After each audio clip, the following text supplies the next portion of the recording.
Everyone, welcome to देव के IAS academy. This is कविता नैनवाल और आज के सेशन में हम डिस्कस करेंगे अभिवृत्ति को। लेकिन अभिवृत्ति को यहाँ पर डिस्कस करने से पहले हम कुछ टर्म्स यहाँ पर समझ लेते हैं जो कि शिक्षण से संबंधित हैं, जिसमें अक्सर हमारे कन्फ्यूजन्स बने रहते हैं। जैसे बात करें कि टीचिंग एप्टीट्यूड क्या है और ये पेडागोजी क्या है और इन दोनों में डिफरेंस कैसा है। इसके अलावा जो शिक्षण अभिरुचि है और जो हमारा जितना भी मनोविज्ञान की अगर हम बात करें तो मनोविज्ञान के अंतर्गत क्या चीज़ें हैं क्या नहीं हैं, तो किस तरीके से ये सारे टर्म्स यहाँ पर एक दूसरे से डिफरेंट हैं उसको हम यहाँ पर जानेंगे इनके अर्थ को समझते हुए। ठीक है, तो शिक्षण अभिवृत्ति की हम बात करेंगे, लेकिन उससे पहले जितने भी इससे संबंधित जितने भी टर्म्स है उनको हम यहाँ पर डिस्कस कर लेते हैं। और इसके आगे जो शिक्षकों की यहाँ पर अभिवृत्ति है वो शिक्षा के प्रति हो या शिक्षार्थियों के प्रति, उसको हम अगले सेशन में डिस्कस करेंगे। आज का जो हमारा सेशन रहेगा वो हमारा शिक्षण से संबंधित जो बेसिक टर्म्स है जिन पर हमें कन्फ्यूजन्स रहते हैं उन पे बेस्ड रहेगा। तो स्टार्ट करते हैं मनोविज्ञान से। तो मनोविज्ञान में यहाँ पर शिक्षण से संबंधित एक बहुत ही इंपॉर्टेंट टर्म है, क्योंकि मनोविज्ञान के ज्ञान के द्वारा ही एक शिक्षक अपनी शिक्षण की प्रक्रिया को प्रभावशाली बनाता है। क्योंकि अगर उसको मनोवैज्ञानिक जो सिद्धांत हैं उनका ज्ञान नहीं होगा, यानी कि अगर एक शिक्षक को यहाँ पर बालक की रुचियों का, उसकी आवश्यकताओं का ही ज्ञान नहीं होगा तो किस प्रकार से वो एक यहाँ पर प्रभावशाली शिक्षण प्रदान कर सकता है। इसलिए मनोविज्ञान का ज्ञान बहुत ज़रूरी है। इसीलिए हमारा जो टीचर ट्रेनिंग का यहाँ पर कोर्स रहता है, करिकुलम रहता है, वहाँ पर मनोविज्ञान को यहाँ पर बहुत इंपॉर्टेंस दी गई है। मनोविज्ञान की यहाँ पर स्टडी एक जो ट्रेनिंग टीचर है उसके द्वारा की जाती है, ताकि वो उसका इम्प्लीमेंटेशन जो है अपने आने वाली जो करियर है, टीचिंग करियर है, वहाँ पर उसको कर सके और अपनी टीचिंग को इफेक्टिव बना पाए। तो मनोविज्ञान को अगर हम समझें, मनोविज्ञान क्या है? मनोविज्ञान वह शैक्षिक व अनुप्रयोगात्मक विधा है जो प्राणी की मानसिक क्रियाओं, अनुभवों तथा व्यक्त अथवा अव्यक्त दोनों प्रकार के व्यवहारों का क्रमबद्ध अध्ययन करती है। ठीक है, क्योंकि मनोविज्ञान यानी कि अपने आप में एक विज्ञान है जो कि यहाँ पर एक क्रमबद्ध अध्ययन करता है। क्योंकि साइंस क्या होता है? जिसमें आपकी चीज़ों की तथ्यात्मक, तर्कपूर्ण और यहाँ पर क्रमबद्ध तरीके से जिसका अध्ययन होता है वही विज्ञान होता है। इसलिए मनोविज्ञान भी यहाँ पर एक क्रमबद्ध अध्ययन है। किस चीज़ का? किसी व्यक्ति के मानसिक क्रियाओं का, उसके अनुभवों का और उसके द्वारा व्यक्त या फिर अव्यक्त व्यवहार का अध्ययन है। ठीक है, तो मनोविज्ञान हमने ये समझा। अब मनोविज्ञान की अगर हम बात करें तो सबसे पहले ये दर्शन शास्त्र की एक शाखा के रूप में इसका अध्ययन किया जाता था, क्योंकि मनोविज्ञान जो था शुरुआत में उसको अलग से यहाँ पर किसी ने डिफाइन नहीं किया था या उसको दर्शन से इतना ज़्यादा डिफरेंट नहीं समझा था। दर्शन क्या होता है? दर्शन का अर्थ यहाँ पर होता है जैसे कोई भी मनुष्य जो है उसका अपना एक दर्शन होता है, यानी कि अपनी एक विचारधारा होती है। किसी भी अगर हम समाज की बात करें या फिर किसी भी तथ्य के बारे में सोचने के प्रति उसका जो नज़रिया है, उसका जो दृष्टिकोण है या उसकी जो विचारधारा है, वही क्या होता है? उस व्यक्ति दर्शन कहलाता है। तो अगर हम बात करें मनोविज्ञान की तो शुरुआत में मनोविज्ञान को यहाँ पर दर्शन की एक शाखा के रूप में पढ़ा जाता था, लेकिन बाद में जो है मनोविज्ञान की यहाँ पर अलग से एक पृथक रूप से यहाँ पर शाखा को शुरू किया गया और उसमें भी मनोविज्ञान की यहाँ पर बहुत सारी वैरायटी ऑफ जो कह सकते हैं ब्रांचेज हैं, जिसमें से एक होती है हमारी शिक्षा मनोविज्ञान। ठीक है, तो शिक्षा के क्षेत्र में हम यहाँ पर शिक्षा मनोविज्ञान का अध्ययन करते हैं, यानी कि शिक्षण प्रक्रिया में किस प्रकार से यहाँ पर बालक के व्यवहार का अध्ययन किया जाता है, वही क्या है? शिक्षा मनोविज्ञान है।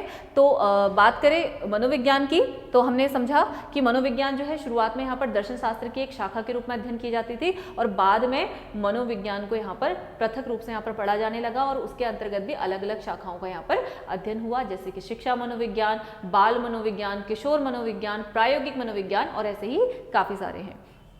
तो मनोविज्ञान जो है शुरुआत में इसको आत्मा का विज्ञान कहा जाता था। जैसे अगर हम प्राचीन काल की बात करें तो प्राचीन काल में सबसे ज्यादा यहाँ पर सर्वोपरि किस चीज को रखा गया था? शिक्षा के उद्देश्य में यहाँ पर सबसे इंपॉर्टेंट क्या था? ईश्वर की प्राप्ति कर लेना या फिर आत्मा का परमात्मा से मिलन ही यहाँ पर शिक्षा का उद्देश्य होता था।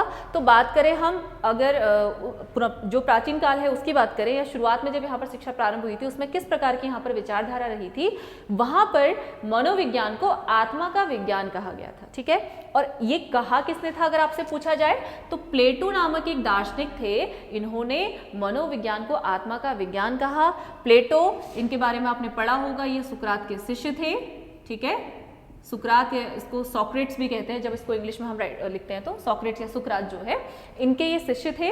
तो इन्होंने यहाँ पर जो मनोविज्ञान है उसको आत्मा का विज्ञान माना और बात करें इनके जो गुरु थे सुकरात थे, इन्होंने भी इसे आत्मा का विज्ञान माना। किसने कहा है? प्लेटो ने। लेकिन किसने माना है? प्लेटो, सुकरात। इसके अलावा दूसरे जो आदर्शवादी हैं उनकी हम बात करें, जैसे अरस्तु, ठीक है, डेकार्ते ये भी हमारे आदर्शवादी हैं, इन्होंने भी यहाँ पर मनोविज्ञान को आत्मा का विज्ञान माना है। इसके बाद बात करते हैं मस्तिष्क का विज्ञान, ठीक है। इसके बाद जो मनोविज्ञान है उसको मस्तिष्क का या मन का विज्ञान कहा जाने लगा। अब ये मस्तिष्क का विज्ञान कहा जाने लगा तो फिर ये वाली डेफिनेशन फेल हो गई, ठीक है। अब ये डेफिनेशन जो है ये फेल हो गई, लेकिन फेल हुई तो क्यों हुई? क्योंकि जो आत्मा शब्द है, अगर हम आत्मा शब्द की बात करें तो उसको आप कैसे डिफाइन करेंगे, या उस समय पर भी जो है आत्मा को यहाँ पर सही रूप से परिभाषित नहीं किया जा सका था। तो जिसको यहाँ पर सही रूप से जो है परिभाषित ही नहीं किया गया है, जिसका अर्थ यहाँ पर सही रूप से स्पष्ट नहीं हो सका है, तो उसके विज्ञान का कोई अर्थ भी यहाँ पर जो है उसको भी यहाँ पर मान्यता नहीं मिली। तो 16वीं शताब्दी में जो है यहाँ पर आत्मा के विज्ञान को, इसकी जो परिभाषा है इसको रद्द कर दिया गया। और बाद में जो पोम्पनोजी, एक दूसरे यहाँ पर जो मनोवैज्ञानिक आए, उन्होंने इसे मनोविज्ञान को मस्तिष्क का विज्ञान कहा, यानी कि मस्तिष्क में होने वाले क्रियाओं का अध्ययन ही मनोविज्ञान कहलाता है। ऐसा किसने कहा? पोम्पनोजी ने, जब यहाँ पर आत्मा की जो आत्मा का विज्ञान जैसी जो परिभाषा थी जब वो फेल हो गई थी, उसके बाद ये बात आई। इसके बाद बात करें हम मस्तिष्क का विज्ञान की, तो बाद में ये हमारा 17वीं शताब्दी में इसकी परिभाषा भी फेल हो गई, क्योंकि इसको भी जो है बहुत अच्छे से डिफाइन नहीं किया जा सका। बाद में इसको यहाँ पर कुछ मनोवैज्ञानिक है, विलियम वुंट की बात करें, विलियम जेम्स की बात करें, इन्होंने कहा कि मनोविज्ञान ना आत्मा का विज्ञान है न मस्तिष्क का विज्ञान है, ये चेतना का विज्ञान है। चेतना यानी कि सिर्फ यहाँ पर चेतन मन की ही बात नहीं की जा रही, यानी कि सिर्फ यहाँ पर मन मस्तिष्क की बात नहीं हो रही, बल्कि जो एक मनुष्य का अचेतन और अवचेतन मन होता है वहाँ पर उसका भी जो स्टडी होगी वो भी क्या कहलाएगी? आपका मनोविज्ञान कहलाएगी, ठीक है। तो अगर बात करें किसने मनोविज्ञान को चेतना का विज्ञान कहा है, तो विलियम से याद रख लीजिए, विलियम वुंट और विलियम जेम्स ने यहाँ पर मनोविज्ञान को चेतना का विज्ञान कहा है। उसके बाद जो लास्ट में परिभाषा आई, सबसे पहले आपका आत्मा का विज्ञान, दूसरा मस्तिष्क का विज्ञान, फिर आया चेतना का विज्ञान और उसके बाद व्यवहार का विज्ञान। अब जब ये तीसरी डेफिनेशन चेतना का विज्ञान भी यहाँ पर फेल हो जाती है, क्योंकि जो हम बात करें चेतना का विज्ञान, तो चेतना जो टर्म है इसका यहाँ पर बहुत क्रिटिसिज्म हुआ था। मैकडुगल ने अपनी जो बुक थी उनकी जो आउटलाइन साइकोलॉजी थी उसमें यहाँ पर इस वर्ड को क्रिटिसाइज किया है। बाद में वो जो मैकडुगल है वो क्या कहते हैं, जो आपका मनोविज्ञान है वो क्या है? व्यवहार का विज्ञान है। उससे पहले भी काफ़ी सारे जो मनोवैज्ञानिक हैं उन्होंने भी मनोविज्ञान को व्यवहार का विज्ञान कहा है। लेकिन मतलब इसका अर्थ अगर हम समझें तो जो मनुष्य किस प्रकार का व्यवहार करता है, जैसे अगर हमने शुरू में मनोविज्ञान की डेफिनेशन पढ़ी उसमें भी यही कहा गया था कि मनुष्य की मानसिक क्रियाएं, उसके अनुभव तथा उसके व्यक्त व अव्यक्त व्यवहारों का क्रमबद्ध अध्ययन ही मनोविज्ञान है, ठीक है। तो यही यहाँ पर जो लेटेस्ट हमारी डेफिनेशन है वो कहती है मनोविज्ञान व्यवहार का विज्ञान है, ठीक है। तो जिसमें आपके स्पेंसर, वॉटसन, वुडवर्थ, मैकडुगल और ऐसे ही कई सारे जो शिक्षा सारथी है, थॉर्नडाइक भी इसमें आते हैं। तो इन सभी ने इस जो मनोविज्ञान है इसको व्यवहार का विज्ञान माना, ठीक है। तो वॉटसन की बात करें तो जो कह सकते हैं कि व्यवहार का जो आपका वैज्ञानिक अध्ययन है उसी को इन्होंने क्या कहा है? मनोविज्ञान का है, ठीक है। ये वॉटसन की डेफिनेशन है, ठीक है। इस प्रकार से वुडवर्थ ने भी जो है अपनी डेफिनेशन दी है। तो वुडवर्थ क्या कहते हैं कि वातावरण के संबंध में व्यक्ति की क्रियाओं का वैज्ञानिक अध्ययन क्या कहलाता है? मनोविज्ञान कहलाता है, ठीक है। तो ये बातें रही। तो अगर वर्तमान समय की बात की जाए तो वर्तमान समय में जो लेटेस्ट डेफिनेशन थी व्यवहार का विज्ञान, यही यहाँ पर सार्थक रूप से एक्सेप्ट की गई है, यानी कि वर्तमान में भी हम कहेंगे कि मनोविज्ञान क्या है? मानव व्यवहार का विज्ञान है। तो ये कुछ बातें रही मनोविज्ञान के बारे में। अब इसके बाद बात करते हैं शिक्षा मनोविज्ञान की, ठीक है। तो शिक्षा मनोविज्ञान की अगर हम बात करते हैं तो शिक्षा मनोविज्ञान भी यही है, बस उसमें यहाँ पर हमें शिक्षा को शामिल कर लेना है, यानी कि शिक्षण की प्रक्रिया में जब हम यहाँ पर मनोविज्ञान का प्रयोग करते हैं, मनोवैज्ञानिक सिद्धांत का प्रयोग करते हैं, शिक्षा जिसको हम प्रदान कर रहे हैं, यानी कि बालक की अगर हम बात करें तो शिक्षार्थी के जब यहाँ पर हम रुचि आवश्यकताओं के बारे में जानने का प्रयास करते हैं तो वही क्या है? शैक्षिक मनोविज्ञान, शिक्षा मनोविज्ञान, यानी कि शिक्षा के क्षेत्र में मनोविज्ञान का जो प्रयोग है वही आपका क्या है? शिक्षा मनोविज्ञान है, ठीक है। कुछ फैक्ट्स यहाँ पर देख लेते हैं। 1879 में जर्मनी के लिप्जिग विश्वविद्यालय में मनोविज्ञान की पहली प्रयोगशाला स्थापित की गई, ठीक है। तो कई बार आपका प्रश्न पूछा जा सकता है कि मनोविज्ञान की पहली जो प्रयोगशाला है वो कब स्थापित की गई, किस विश्वविद्यालय में स्थापित की गई, किसके द्वारा स्थापित की गई, ठीक है। तो कुछ यहाँ पर एक लाइन से हम बहुत सारे फैक्ट्स यहाँ पर कवर कर लेंगे। 1879 में पहली मनोविज्ञान की प्रयोगशाला स्थापित हुई। कहाँ हुई थी? जर्मनी में। जर्मनी में कहाँ पर? लिप्जिग विश्वविद्यालय में पहली मनोविज्ञान की जो प्रयोगशाला है स्थापित की गई और किसके द्वारा की गई? तो आंसर है विलियम वुंट के द्वारा। ठीक है, तो विलियम वुंट द्वारा पहली मनोविज्ञान की प्रयोगशाला जर्मनी के जो लिप्जिग विश्वविद्यालय है वहां पर स्थापित की गई थी 1879 में। और दूसरी प्रयोगशाला की बात करें तो 1895 में, यानी कि 19th सेंचुरी में ही जो 1895 में दूसरी प्रयोगशाला स्थापित की गई वो विलियम जेम्स के द्वारा की गई थी। इसके अलावा विलियम जेम्स ने एक बुक लिखी है और इस बुक का अक्सर जो है राइटर का नेम पूछा जाता है, द प्रिंसिपल ऑफ साइकोलॉजी। ठीक है, तो द प्रिंसिपल ऑफ साइकोलॉजी के लेखक कौन है? William James. ठीक है, तो ये नाम याद रखने हैं। इसके अलावा अगर हम बात करें जो मनोविज्ञान है उसके जनक कौन है? तो विलियम जेम्स ही मनोविज्ञान के जनक भी कहे जाते हैं। और बात करें जो प्रायोगिक मनोविज्ञान है उसके जनक विलियम वुंट। ठीक है, तो आप देखेंगे जो जेम्स और ये वुंट दो नाम हैं यहाँ पर बहुत कॉमन है, तो इनको ध्यान में रखना है। पहला जो आपका मनोविज्ञान की प्रयोगशाला है वो विलियम वुंट द्वारा यहाँ पर स्थापित की गई थी, दूसरी विलियम जेम्स द्वारा। विलियम जेम्स आपके मनोविज्ञान के जनक हैं और विलियम वुंट जो है प्रायोगिक मनोविज्ञान के जनक कहे जाते हैं। आगे बढ़ते हैं। मनोविज्ञान में यहाँ पर मुख्य रूप से 3 शाखाओं की बात की गई है। एक है संज्ञानात्मक मनोविज्ञान। ठीक है, संज्ञानात्मक पक्ष की जो बात करता है यानी कि नॉलेज के बारे में। ठीक, यानी कि बच्चा जो है उसको कितना, वो किस प्रकार से जो है अपनी सूचनाओं को, अपने ज्ञान को यहाँ पर प्रदर्शित कर रहा है, वो बात। इसके अलावा जैविक मनोविज्ञान। ठीक है, तो उसमें फिजिकल एस्पेक्ट देखा जाएगा, तो उसका जो व्यवहार मतलब फिजिकली कैसे वो हाथ चलाता है, क्या करता है, किस प्रकार से बोलता है, ठीक है, उसके बारे में। इसके बाद तीसरा है शिक्षा मनोविज्ञान, जो सबसे इंपॉर्टेंट है हमारे शिक्षण की दृष्टि से, जहाँ पर शिक्षा में मनोवैज्ञानिक सिद्धांतों का प्रयोग होता है, वो बात। ठीक है, तो अगर बात की जाए शिक्षा मनोविज्ञान की, ठीक है, तो शिक्षा मनोविज्ञान हमारे यहाँ पर इंपॉर्टेंट टॉपिक है और थॉर्नडाइक इसके जनक कहे जाते हैं। ठीक है, शिक्षा मनोविज्ञान के जनक कौन है? थॉर्नडाइक। मनोविज्ञान के जनक विलियम जेम्स और प्रायोगिक मनोविज्ञान के विलियम वुंट। ठीक है, ये नाम। इसके बाद मनोविज्ञान और शैक्षिक मनोविज्ञान के बारे में ब्रीफ में हमने समझा, तो हम समझ गए होंगे, आई होप कि ये चीज़ें समझ में आ गई होंगी कि यहाँ पर मनोविज्ञान क्या चीज़ है, इसके अंतर्गत हमारी क्या क्या चीज़ें होती हैं। ठीक है, तो इसके अंतर्गत हमारी जो है मनोवैज्ञानिक सिद्धांतों की बात की जाएगी कि कैसे लर्निंग होती है, उसके अंदर लर्निंग के अंतर्गत कौन से मनोविज्ञान के सिद्धांत होते हैं, वो सारी स्टडीज़ के अंतर्गत आती है। अब बात करें अभिक्षमता की, तो अभिक्षमता यानी कि जो एप्टीट्यूड है वो क्या है? जैसे कि हमने, अगर हम लेक्चर के जो अगर सिलेबस की बात करें तो वहाँ पर इस सेक्शन को टीचिंग एप्टीट्यूड कहा जाता है। अब वहाँ पर टीचिंग एप्टीट्यूड से क्या मतलब है? अभिक्षमता किसी कार्य करने में दक्षता ही अभिक्षमता है। ठीक है, तो यानी कि अभिक्षमता का क्या मतलब है? कोई भी कार्य करने की दक्षता ही अभिक्षमता कहलाती है। जैसे अगर हम टीचिंग प्रोफेशन की बात करें तो टीचिंग करने की जो एबिलिटी यहाँ पर एक टीचर के अंदर होगी वही क्या है? उसका एप्टीट्यूड है। ठीक है, इसके अलावा किसी व्यक्ति में क्षेत्र विशेष में विशिष्ट प्रतिभा या योग्यता होती है जो उसके व्यवहार में दृष्टिगोचर होती है। ठीक है, तो ये कहता है कि किसी भी व्यक्ति में किसी भी एक क्षेत्र विशेष में, यानी कि जैसे हम कहते हैं कि हर बच्चे के अंदर कुछ ना कुछ यहाँ पर टैलेंट होता है, तो यानी कि उस क्षेत्र विशेष में जो विशिष्ट प्रतिभा या योग्यता होती है वो उसके व्यवहार में दृष्टिगोचर होती है। जैसे कि अगर हम बच्चों को कोई यहाँ पर कोई भी एक इवेंट यहाँ पर ऑर्गेनाइज कर रहे हैं, जैसे बात करें कोई नाटक प्रतियोगिता का आयोजन किया गया और उस नाटक में हम देखेंगे, जैसे हो सकता है नाटक करने में जो बच्चे हैं, कुछ बच्चे यहाँ पर बहुत ज़्यादा प्रतिभाशाली हो, बहुत अच्छी एक्टिंग करना जानते हो। ठीक है, तो अगर हम देखें उस क्षेत्र में, यानी कि नाटक के क्षेत्र में क्या होगा?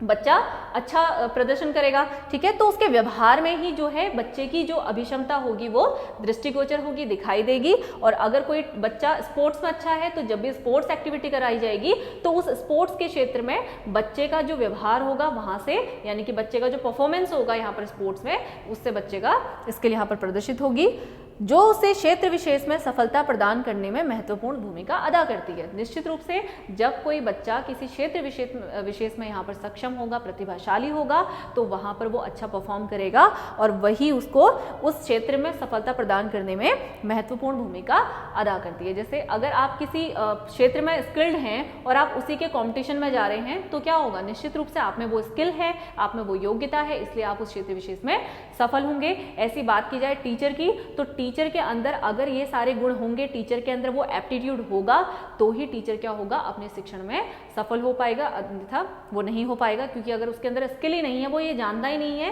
कि किस प्रकार से पढ़ाया जाता है, किस प्रकार से बच्चों को कक्षा में बात कर रखा जाता है, बात करें यानी कि बच्चे को यहाँ पर क्लास में अटेंटिव बना करके उनको उनकी रुचि के अनुसार क्लास को यहाँ पर इंटरेस्टिंग बना के अगर टीचर रख सकता है, तभी वो सफल टीचर कहलाएगा।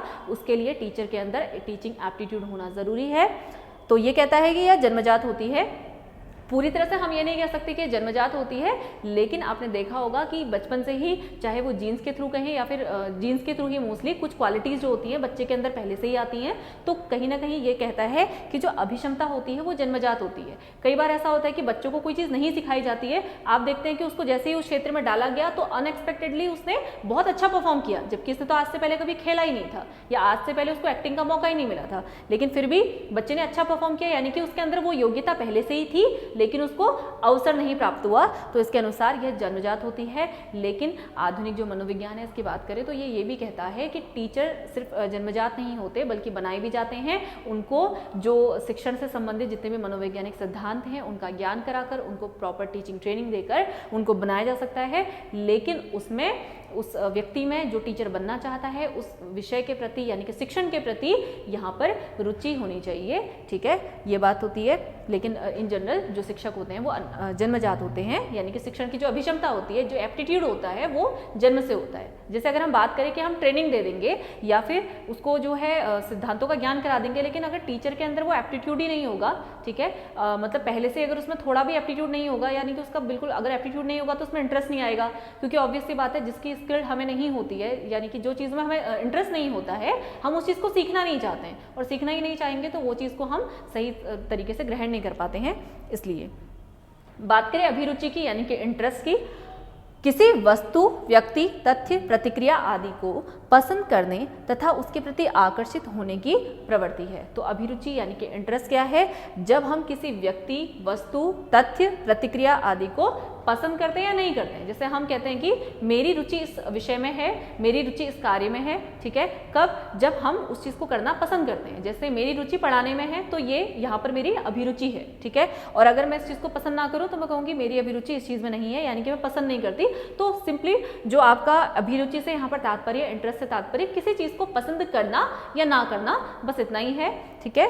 तो अगर टीचर की बात की जाए तो टीचर की यहाँ पर अभिरुचि शिक्षा के क्षेत्र में होनी चाहिए, क्योंकि जब तक एक शिक्षक की अभिरुचि यहाँ पर नहीं होगी, टीचर जो है इफेक्टिव तरीके से पढ़ा नहीं पाएगा, क्योंकि जिस काम में आपका इंटरेस्ट नहीं होता उस काम को आप अच्छे तरीके से नहीं कर पाते।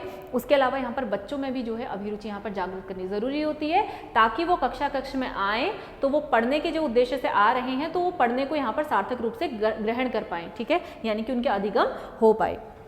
इसके बाद रुचि व्यक्ति की पसंद को व्यक्त करती है, ठीक है, वही बात की गई है कि रुचि का मतलब क्या है, व्यक्ति की पसंद क्या है, यानी कि बच्चों को यहाँ पर हमें बच्चों के अंदर पढ़ने के प्रति यहाँ पर रुचि जागृत करनी है, ताकि क्लास में हर बच्चा जो है अपने अधिगम को सुनिश्चित कर पाए। तो ये होता है अभिरुचि।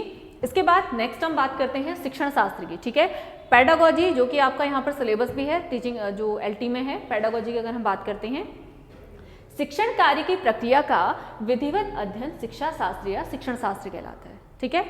तो शिक्षण शास्त्र की बात करें तो शिक्षण की जो प्रक्रिया है या शिक्षण कार्य की जो प्रक्रिया है, जो कक्ष में एक टीचर जाकर के करता है स्टूडेंट को ज्ञान या सूचना प्रदान करने के लिए, तो उसका विधिवत अध्ययन ही शिक्षा शास्त्र या शिक्षा शास्त्र या शिक्षण शास्त्र कहलाता है, ठीक है। तो सामान्य भाषा में समझ लें कि जो भी आपका शिक्षण कार्य की प्रक्रिया यानी कि जो टीचिंग लर्निंग प्रोसेस है उसकी स्टडी ही क्या है, शिक्षण शास्त्र है। अब टीचिंग जो लर्निंग प्रोसेस है उसकी जो प्रक्रिया है उसमें क्या क्या चीज़ें आएंगी, उसमें आपकी शिक्षण की विधियाँ हो गई, किस प्रकार से आप पढ़ा रहे हैं, किन स्ट्रैटेजीज का प्रयोग कर रहे हैं। तो शिक्षण कार्य से संबंधित जितना भी हमारे यहाँ पर स्टडी होगा वो सारा किस में आएगा, पेडागोजी के अंदर, जिसके अंतर्गत हम सारी चीज़ें पढ़ेंगे, चाहे वो मनोवैज्ञानिक सिद्धांतों की बात हो, क्योंकि उसका भी हम कक्ष में शिक्षण प्रक्रिया में प्रयोग करते हैं। उसके अलावा हम बात करें शिक्षण की विधियों की, उसकी बात की जाए, उसके अलावा जो टीचिंग स्ट्रैटेजीज हैं, तो सारी चीज़ें जो शिक्षण की प्रक्रिया में प्रयोग होती हैं वो उनका सबका अध्ययन ही क्या है, शिक्षा शास्त्र या शिक्षण शास्त्र यानी कि पेडागोजी है। अध्यापन की शैलियों व नीतियों का अध्ययन किया जाता है। ठीक है, वही हमने बात की कि शिक्षा की प्रक्रिया में जो भी हम नीतियां, जो भी विधियां प्रयोग करेंगे, वही उसी का स्टडी क्या है, शिक्षण शास्त्र है। ठीक है, तो सामान्य अर्थों में हमने क्या समझा, शिक्षण शास्त्र के अंतर्गत क्या चीजें आएंगी, जैसे हम क्या विधियां प्रयोग कर रहे हैं शिक्षण प्रक्रिया में, किन सामग्रियों का प्रयोग कर रहे हैं शिक्षण की प्रक्रिया में, किस प्रकार से हम मनोवैज्ञानिक सिद्धांतों का प्रयोग करते हैं, किस प्रकार से हम नवाचारों को लाकर यहाँ पर शिक्षा को प्रभावशाली बनाते हैं। तो पेडागोजी के अंदर हमारी क्या क्या चीजें आएंगी, शिक्षण प्रक्रिया के अंतर्गत या शिक्षण प्रक्रिया से संबंधित सारी चीजें। ठीक, तो ये हो गया हमारा शिक्षण शास्त्र। तो अभी तक हमने 3 चीजें देख ली, शैक्षिक मनोविज्ञान, ठीक है, उसके अलावा शैक्षिक जो है शिक्षण अभिक्षमता, ठीक है, शिक्षण अभिरुचि और शिक्षण शास्त्र यानी पेडागोजी। ठीक है, तो ये 4 चीजें पढ़ ली।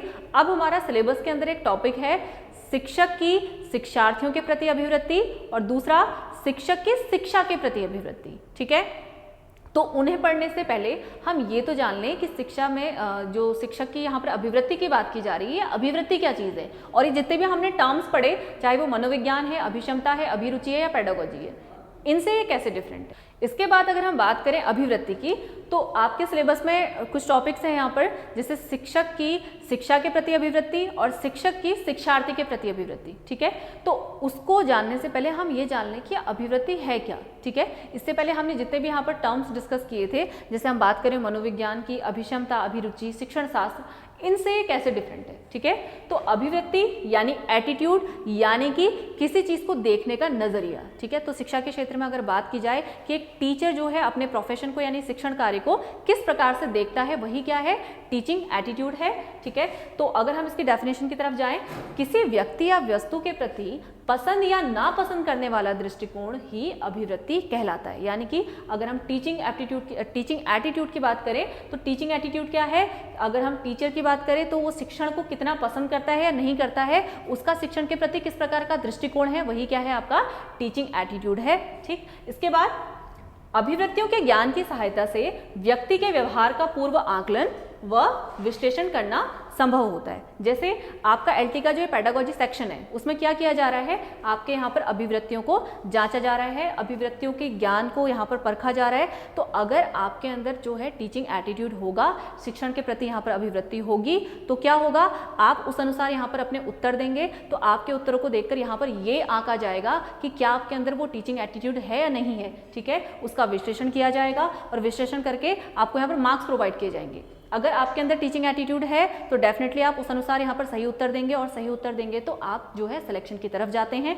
और अगर आपके अंदर टीचिंग एटीट्यूड नहीं है तो कहीं ना कहीं उसका असर क्या होगा, आप अपने विचार से जो है आप उस प्रकार के उत्तर यहाँ पर देंगे और आपका जो स्कोर है उसी अकॉर्डिंग यहाँ पर जो है इफेक्ट होगा और उस अनुसार ही आपके सिलेक्शन पर भी प्रभाव पड़ेगा। तो अभिवृत्ति का ज्ञान की सहायता से यहाँ पर टीचर के यहाँ पर व्यवहार को आंका जाएगा, उसका विश्लेषण किया जाएगा और उस अनुसार ही यहाँ पर शिक्षण जो अभिवृत्ति को जानकर यहाँ पर उसके सिलेक्शन से रिलेटेड यहाँ पर निर्णय लिए जाएंगे। ठीक है, तो इसलिए यहाँ पर टीचिंग जो अभिवृत्ति है वो इंपॉर्टेंट है।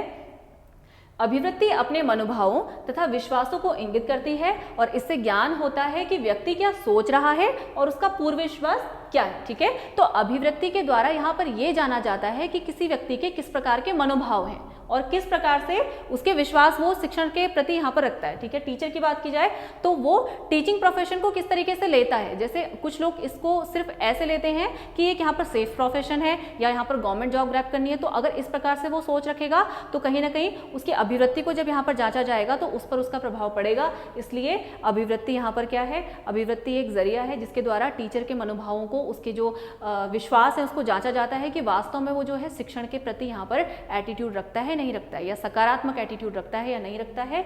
इसके बारे में नॉलेज, इसके बारे में ज्ञान प्राप्त होता है, शिक्षक के अभिवृत्ति का ज्ञान प्राप्त होता है कि शिक्षक किस प्रकार की सोच रखता है या क्या सोच रहा है और उसका शिक्षण के प्रति विश्वास कैसा है। इसके बाद अभिवृत्ति के निर्माण में व्यक्ति के व्यवहार के प्रत्यक्षात्मक, संवेगात्मक, प्रेरणात्मक तथा क्रियात्मक पक्ष निहित रहते हैं। ठीक है, तो एक टीचर का शिक्षण के प्रति जब हमें यहाँ पर एटीट्यूड जागृत करना होता है तो उसके व्यवहार में, ठीक है, जो टीचर का व्यवहार होता है उसमें उसके प्रत्यक्षात्मक यानी कि प्रत्यक्ष रूप से, संवेगात्मक जो इमोशनल उसके जो पक्ष होंगे वो निहित होंगे, किस प्रकार से वो मोटिवेटेड है, तथा क्रियात्मक, ठीक है। तो किस प्रकार से क्रियात्मक है, यानी कि किस प्रकार के माहौल में वो कार्य कर रहा है, तो वो सारी चीज़ें क्या करती हैं, एक टीचर के एटीट्यूड को इफेक्ट करती हैं। जैसे आपका डिपेंड करता है आप किस प्रकार के एनवायरनमेंट में रहते हैं। अगर आपका फॉर सपोज आपका फ्रेंड सर्किल इस तरह का है कि वो अलग अलग प्रोफेशन में और वहाँ पर जो है उसको प्रॉफिटेबल बताते हैं, तो उससे क्या होगा, आपकी जो अभिवृत्ति है जो टीचिंग प्रोफेशन है उसके प्रति जो आपका अपना खुद का एक एटीट्यूड है उस पर इफेक्ट पड़ेगा, ठीक है। तो आपका जो क्रियात्मक पक्ष है, आप कहाँ पर काम कर रहे हैं, ठीक है, अगर वहाँ पर ऐसा हो रहा है कि उनको जो है अच्छी सैलरी नहीं मिल रही या फिर उनका जो काम है बहुत अच्छा नहीं है, तो वहाँ पर आप शिक्षण जो प्रोफेशन है उसके प्रति आपका नजरिया चेंज होगा और आप उसको थोड़ा सा पॉजिटिव सेंस में लेंगे। तो कैसा आप काम कर रहे हैं, आपका मोटिवेशन कैसा है, इमोशनली आप किस प्रकार से सोचते हैं, तो ये सारे जो पक्ष होते हैं वो एक शिक्षक की अभिवृत्ति को या किसी व्यक्ति की अभिवृत्ति को यहाँ पर प्रभावित करते हैं और उसके निर्माण में यहाँ पर कहीं ना कहीं निहित रहे। इसके अलावा जो अभिवृत्ति है वो जन्मजात नहीं होती, यानी कि इसको यहाँ पर वातावरणीय कारकों से प्रभावित किया जा सकता है, यानी कि किस प्रकार के माहौल में वो रहता है, किस प्रकार का उसका यहाँ पर संबंध है, किस प्रकार के साहचर्य है और जो किस प्रकार के समूह में वो रहता है, ठीक है। तो उसके द्वारा यहाँ पर उसको प्रभावित किया जा सकता है, यानी कि किसी व्यक्ति का जो एटीट्यूड है वो किसी प्रोफेशन के प्रति, किसी कार्य विशेष के प्रति बदला जा सकता है। इसके अलावा समय समय पर परिवर्तन हो सकता है पर जल्दी जल्दी नहीं बदलती, ठीक है। तो क्योंकि हमने कहा कि ये जन्मजात नहीं होती, यानी कि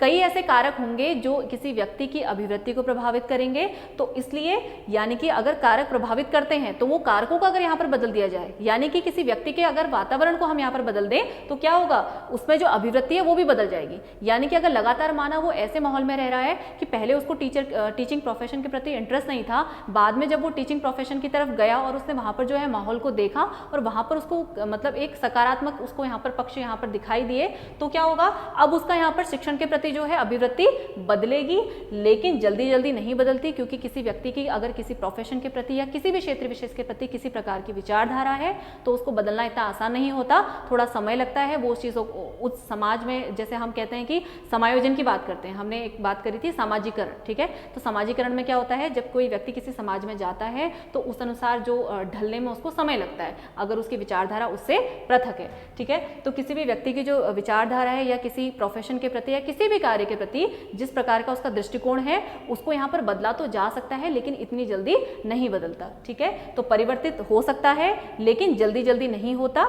इसके अलावा अभिवृत्ति व्यक्तिगत होती है, एक ही घटना के लिए अलग अलग व्यक्तियों की अभिवृत्ति में अंतर होता है। तो निश्चित रूप से अगर हम बात करें एटीट्यूड की, तो हर किसी का जो है यहाँ पर अलग अलग एटीट्यूड होता है। एटीट्यूड किसी ग्रुप का नहीं होता, किसी पूरे एक जो आप कह सकते हैं समूह का या समाज का नहीं होता। समाज में रहने वाले अलग अलग व्यक्तियों का यहाँ पर किसी भी कार्य विशेष के प्रति अलग अलग यहाँ पर अभिवृत्ति रहती है। इवन यहाँ पर जो टीचिंग फैकल्टी की बात की जाए तो हो सकता है उसी टीचिंग फैकल्टी में जो टीचिंग प्रोफेशन है उसको यहाँ पर शिक्षक जो है अलग अलग रूपों में देखते हैं, सब में यहाँ पर डिफरेंसेस होते हैं।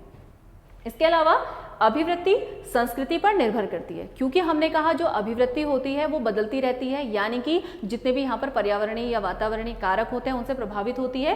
तो वातावरणीय कारकों में आपकी संस्कृति भी आई, जिस समाज में आप रहते हैं, जिस संस्कृति में आप पले बढ़े हैं, वहाँ पर इस प्रोफेशन को या किसी कार्य को किस प्रकार से देखा जा रहा है वही सोच आपकी भी होती है। हाँ, अगर आप उस माहौल से बाहर निकलते हैं, किसी अलग माहौल में जाते हैं, अलग माहौल में ढलने की कोशिश करते हैं, तो वहाँ आपका जो है दृष्टिकोण बदलेगा, लेकिन जो आपका शुरुआत से जो आप पे जो प्रभाव रहेगा, जो आपकी अभिवृत्ति होगी, वो आपकी संस्कृति के अनुरूप होगी। इसके अलावा अभिवृत्ति व्यक्ति के व्यवहार पर आधारित होती है। व्यक्ति का व्यवहार जिस प्रकार का होगा, उसका दृष्टिकोण भी, किसी कार्य को देखने का नजरिया जो होगा वो भी वैसा ही होता है, ठीक है। तो अभिवृत्ति क्या होगी, व्यक्ति के व्यवहार पर आधारित होगी।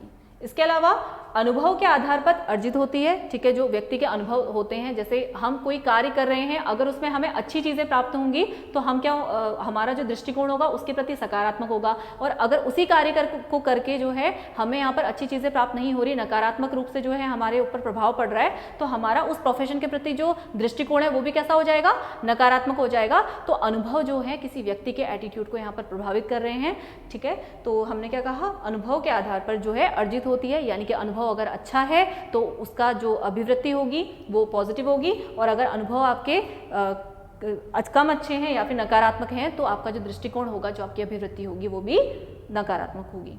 इसके अलावा इसके 3 घटक हैं, ठीक है। अभिवृत्ति के 3 घटक होते हैं, ज्ञानात्मक, भावात्मक और क्रियात्मक। जो हमने कहा था शिक्षा के जो 3 पक्ष होते हैं, ज्ञानात्मक पक्ष, भावात्मक पक्ष और क्रियात्मक पक्ष, वही क्या है आपके अभिवृत्ति के भी पक्ष हैं। यानी कि नॉलेज, कॉग्निटिव जो एरिया है उस क्षेत्र में व्यक्ति की अभिवृत्ति कैसी है, उसके अलावा जो इमोशनल एरिया है उसमें जो शिक्षक है उसकी अभिवृत्ति कैसी है, किसी व्यक्ति की अभिवृत्ति कैसी है, उसके अलावा क्रियात्मक रूप में या जो साइकोमोटर डोमेन होता है वहां पर व्यक्ति किस प्रकार की सोच रखता है। तो तीनों पक्षों में यहाँ पर अभिवृत्ति जो है यहाँ पर प्रभावित करती है। इसके अलावा विचार विश्वास से संबंधित है, यानी कि किसी व्यक्ति के विचार किस प्रकार से हैं, उसकी विचारधारा कैसी है और उसके विश्वास कैसे हैं, किस प्रकार के वो समाज में रहता है, समाज के विश्वास जैसे होंगे, उस संस्कृति के विश्वास जैसे होंगे, वैसे ही व्यक्ति के भी विचार और विश्वास होते हैं। तो उनसे भी यहाँ पर आपकी अभिवृत्ति संबंधित होती है। इसके अलावा पूर्वाग्रह, रूढ़ धारा इसका नकारात्मक रूप है। पूर्वाग्रह यानी कि किसी भी कार्य के प्रति, किसी भी विचार के प्रति आप कह सकते हैं आप किस प्रकार का यहाँ पर थॉट रखते हैं, ठीक है। तो जैसे हम किसी शिक्षण प्रक्रिया में आए तो आप जैसे माहौल से आए होंगे आपके मन में वैसे विचार होंगे। जैसे कि अगर आप किसी परिवार में आपके कोई टीचर हैं, ठीक है, तो आपके दिमाग में जो होगा टीचर के प्रति एक यहाँ पर पॉजिटिव एस्पेक्ट होगा, आप पॉजिटिव रूप में उसको लेंगे। तो कहीं ना कहीं पूर्वाग्रह आपके दिमाग में है कि टीचिंग प्रोफेशन अच्छा प्रोफेशन है। लेकिन अगर आप किसी बेहतर प्रोफेशन वाले लोगों के बीच में रह रहे हैं और उन्होंने आपको जो है आपके दिमाग में ये डाला हुआ है कि टीचिंग प्रोफेशन इतना अच्छा नहीं है, तो उसके प्रति आपका पहले से एक धारणा बन गई है, यानी कि पहले से ही आपके दिमाग में पूर्वाग्रह है कि ये चीज़ अच्छी नहीं है। तो पूर्वाग्रह का मतलब आपकी पूर्व से ही जो धारणा है, ये रूढ़ धारा भी वही है। रूढ़ धारा मतलब जो आपकी चली आ रही है कि आप किसी प्रोफेशन को, किसी कार्य को किस प्रकार से लेते हैं, तो वो इसका नकारात्मक रूप है। क्योंकि जब तक आप किसी कार्य को करते नहीं हैं, किसी क्षेत्र विशेष में आप एक्टिव नहीं होते हैं, तब तक उसका पहले से ही अनुमान लगा लेना, पहले ही उसमें उसके प्रति नकारात्मक विचार रखना, वो क्या है, निश्चित रूप से एक नकारात्मक रूप ही कहलाएगा कि पहले से उसके बारे में आपने पूर्वाग्रह बना के रखा हुआ है कि ये प्रोफेशन, ये कार्य ऐसा है। इसके अलावा अभिवृत्ति धनात्मक व ऋणात्मक हो सकती है। जैसे हमने एक रूप की अभी हमने बात की नकारात्मक। नकारात्मक कब है, जब हमने पहले से ही जो है किसी प्रोफेशन के प्रति एक धारणा बना ली, तो वो इसका नकारात्मक रूप था। अब प्रकारों में इसके अगर हम धनात्मक ऋणात्मक कहें तो धनात्मक अभिवृत्ति कौन सी होंगी और ऋणात्मक नकारात्मक कौन सी होंगी, उनको देख लेते हैं। धनात्मक अगर हम अभिवृत्ति की बात करें तो विश्वास, प्रेम, कर्तव्य, उत्तरदायित्व, निरंतरता और असफलता के कारणों को जानकर उसमें कोशिश करना। यानी कि जैसे अगर आप किसी कार्य में असफल हो गए, उसके बाद जो है अगर आप निराश होकर बैठ जाते हैं तो कहीं ना कहीं वो आपकी कैसी अभिवृत्ति है, नकारात्मक अभिवृत्ति है, क्योंकि आपने असफलता को यहाँ पर जान करके क्या करा, हार मान ली। लेकिन अगर असफलता के कारणों को जानने के बाद कहाँ पर कमी रह गई है ये सोचकर कोशिश करना, यानी कि सफलता के लिए फिर से प्रयास करना, अपनी कमियों को ठीक करना, सुधार करना, अगर आप ये काम कर रहे हैं तो क्या होगा, आपके अंदर अभिवृत्ति कैसी है, धनात्मक है। उसके अलावा किसी कार्य के प्रति विश्वास रखना, ठीक है, प्रेम पूर्वक कार्य करना, अपने कर्तव्यों को जानते हुए, अपने उत्तरदायित्वों को समझते हुए यहाँ पर कार्य का निर्वहन करना, वो क्या होगा आपका, यहाँ पर पॉजिटिव एटीट्यूड होगा। निरंतरता यानी कि कॉन्टिन्यूटी होनी चाहिए, आपको कार्य में यहाँ पर ब्रेक नहीं लेना है, जिस कार्य को आपने उठाया है, जिस कार्य को आप करते हैं उसको निरंतर रूप से करते जाना है। तो ये सारे जो आपके एटीट्यूड हैं किसी कार्य के प्रति वो कैसे हैं, पॉजिटिव एटीट्यूड हैं। और नकारात्मक अगर आप एटीट्यूड की बात करते हैं तो अविश्वास, ठीक है, पहले से आपने कह लिया कि ये कार्य जो है मुझसे हो ही नहीं सकता, यानी कि आपका पहले से अविश्वास है उस कार्य के प्रति कि ये तो हो ही नहीं पाएगा, ठीक है, तो एक नकारात्मक एटीट्यूड है। इसके अलावा नफरत, पहले ही किसी कार्य को हेट्रेड की नज़र से देखना कि ये चीज़ अच्छी नहीं है और इसको मैं नहीं करूँगा, ठीक है, तो वो आपका क्या है, नेगेटिव एटीट्यूड। इसके अलावा भयग्रस्त, पहले से डर में रहना किसी कार्य के प्रति। कर्तव्यों, उत्तरदायित्वों में कमी, ठीक है, तो पहले से ही कुछ लोग जो होते हैं अपने कार्य से भागते हैं या फिर रिस्पॉन्सिबिलिटीज से जो भागते हैं, तो अगर आप पहले से ही कार्य से भागेंगे, उसमें आपका इंटरेस्ट नहीं दिखाएंगे, रिस्पॉन्सिबिलिटीज को आप नहीं उठाते हैं, तो उस कार्य के प्रति आपका जो एटीट्यूड है वो नेगेटिव है। तो ये आपके दो प्रकार हुए, किसके, अभिवृत्ति के। पॉजिटिव, जब आप किसी कार्य को विश्वास से, उनके कर्तव्य और उत्तरदायित्वों को समझते हुए पूरा करते हैं, और नेगेटिव, जब आप पूरे अविश्वास के साथ, डर के साथ या फिर अपनी रिस्पॉन्सिबिलिटीज को नहीं उठाते हुए किसी कार्य को कर रहे हैं, तो आपका कैसा है, नेगेटिव एप्टीट्यूड है, नेगेटिव एटीट्यूड है। तो ये हमारा हुआ एटीट्यूड, ठीक है। तो आज हमने कुछ बेसिक टर्मिनोलॉजी को यहाँ पर समझा था, जिसमें हमने जाना कि शिक्षण से संबंधित जो डिफरेंट टर्म्स हैं वो क्या हैं, उनके क्या अर्थ हैं। जैसे हमने उसमें बात की मनोविज्ञान की, टीचिंग एप्टीट्यूड यानी कि अभिक्षमता की, इंटरेस्ट यानी अभिरुचि की, उसके अलावा पेडागोजी, ठीक है, पेडागोजी मेन टर्म जो आप यूज करते हैं, जिसमें हम शिक्षण प्रक्रिया के अंतर्गत जितनी भी बातें की जाती हैं उसके बारे में अध्ययन करते हैं, तो शिक्षण शास्त्र को जाना। उसके अलावा जो आपके सिलेबस का पार्ट है, अभिवृत्ति, शिक्षक की अभिवृत्ति शिक्षा और शिक्षार्थियों के प्रति कैसी होनी चाहिए, तो उस अभिवृत्ति के अर्थ को आज हमने समझा। डिटेल में शिक्षा और शिक्षार्थियों के प्रति अभिवृत्ति क्या होती है और कैसी होनी चाहिए, इसको हमने जो आने वाला सेशन है उसमें डिस्कस करेंगे। तो आई होप आपको आज का वीडियो अच्छा लगा हो और आपको शिक्षा की जो शिक्षण से संबंधित जितनी भी टर्मिनोलॉजी के हमने टर्म्स डिस्कस किए हैं वो समझ में आए हों। Thank you.